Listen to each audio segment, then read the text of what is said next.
اپنی عالمی حیثیت کو برقرار رکھنے کے لیے جو ہے وہ اس قسم کے حربے جو ہے نا امریکہ استعمال کر رہا ہے، اور آج سے نہیں ایک طویل عرصے سے کر رہا ہے۔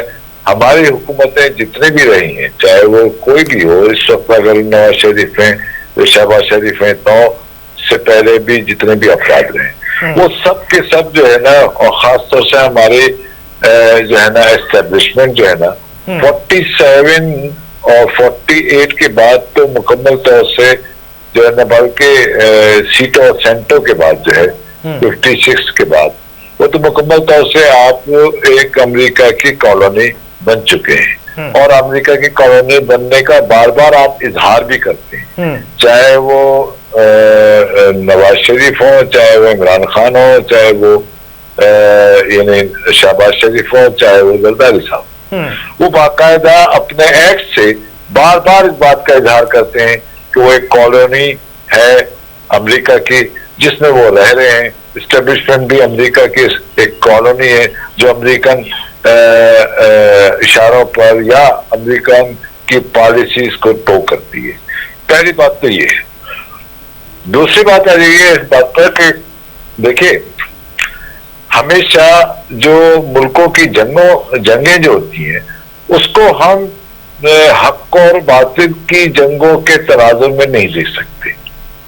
یہ جو ہمارے یہاں ایک بڑی معذرت کے ساتھ ہمارے فاضل دوست جو ہے نا مذہب کا منجن بیچ رہے تھے اور جہاد کر رہے تھے، تو آپ مجھے یہ بتائیے کہ کیا عرب ممالک یا مشرق وسطیٰ کے جتنے ممالک ہیں یا نہر سوئز کا معاہدہ جو ہے جو 60 اور 70 کے درمیان اشرے میں ہوا، کیا اس پر آج تک عمل ہو سکا ہے؟ کیا وہاں کی مشرق وسطیٰ کی ریاستیں کیا طاقتور نہیں ہیں، یعنی معاشی اعتبار سے اور پیسے کے اعتبار سے اور اپنے معدنیات کے اعتبار سے کیا طاقتور نہیں ہیں؟ بالکل ہیں، آج بھی ہیں، کل بھی تھی۔ لیکن چونکہ جب آپ غلامی قبول کر لیتے ہیں، چاہے وہ امریکہ کی غلامی ہو، چاہے وہ برٹش سرکار کی غلامی ہو، چاہے وہ کسی اور نیشن کی غلامی ہو، تو پھر یہ غلامی جو ہوتی ہے، جیسے کہ میں سمجھتا ہوں کہ میں ایک عرصے سے یہ بات کہہ رہا ہوں کہ حماس جو ہے وہ امریکہ کا ٹول ہے، اور بہت واضح طور سے میں بار بار یہ بات کہتا ہوں اور واضح طور سے کہنا بھی چاہ رہا ہوں کہ حماس جو ہے وہ کوئی جہاد وہاد نہیں کر رہی۔ حماس پورا وہ پلان پر عمل کر رہی ہے جو کہ امریکہ نے اس کو دیا ہے۔ تو میں یہ سمجھتا ہوں کہ حماس کی حیثیت تو کچھ ہے ہی نہیں اس پورے جو بھی اکارڈ نام کا، بلکہ اکارڈ نام کا ایک ڈھکوسلا ہے، یہ اکارڈ نہیں ہے۔ اکارڈ اگر آپ کو کرنا ہے تو غزہ جو ہے اور فلسطین کی جو ریاست ہے اس کا جو بھی وزیر اعظم ہے یا صدر ہے اس وقت احمد عباس صاحب، ٹھیک ہے نا، تو مابین جو ہے نا گورنمنٹ ٹو گورنمنٹ اکارڈ ہوتا ہے، ٹھیک ہے نا، یا جو بھی فریق ہوتا ہے پارٹی، جو بھی دوسرا پارٹی فریق ہوتا ہے اس کے درمیان ہوتا ہے۔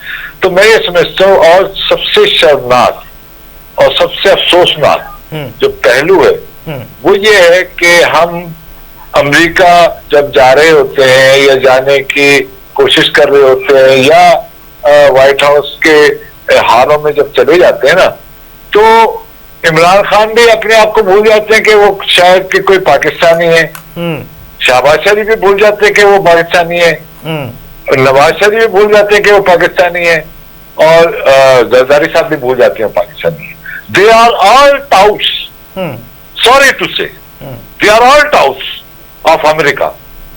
یہ ایلیٹ کلاس کا ایک وہ کلب ہے جو کہ عوام کو دھوکے میں رکھے ہوئے، چاہے وہ پاکستان کی عوام ہو، چاہے وہ مشرق وسطیٰ کی عوام ہو، چاہے وہ فلسطین کی عوام ہو۔